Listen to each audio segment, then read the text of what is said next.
Guardare ed aspettare, non resta altro alla gente del Livenza. L'ondata d'acqua questa volta è stata più pesante del 2002 per questa casa a ridosso dell'argine tra Navolè e Meduna.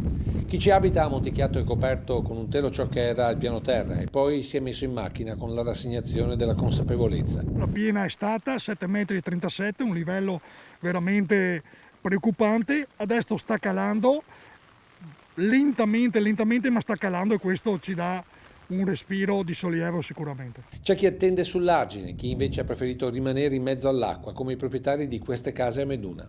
Quasi tutti sono usciti, quindi all'ordinanza del sindaco sono usciti.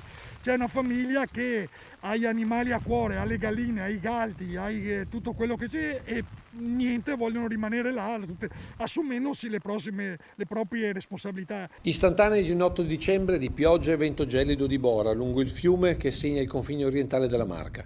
Qui si concentrano le preoccupazioni per possibili tracimazioni, anche se grazie al Pra dei Gai, prima vasca di espansione pensata già ai tempi della Serenissima, i livelli di guardia sono ancora lontani da raggiungere. Credo che Pra dei Gai sia una valvola di sfogo importante. So che la regione ha stanziato 60 milioni di euro, il progetto non è partito, quello credo che potrebbe rallentare e anche abbassare qualche centimetro qua da noi in Gollena. Tutti sperano che le temperature rimangano basse per evitare che la neve abbondante caduta in Valcellina e Piancavallo non sciolga subito e soprattutto con rapidità. Nel resto della Marca tutto è nella normalità, con il Sile che si è ingrossato, segnale di attenzione per la bassa trevigiana dove, se continua a piovere, sottolineano dal Consorzio Piave, qualche problema potrebbe arrivare dallo Zero, dal Vallio o dal Musestre.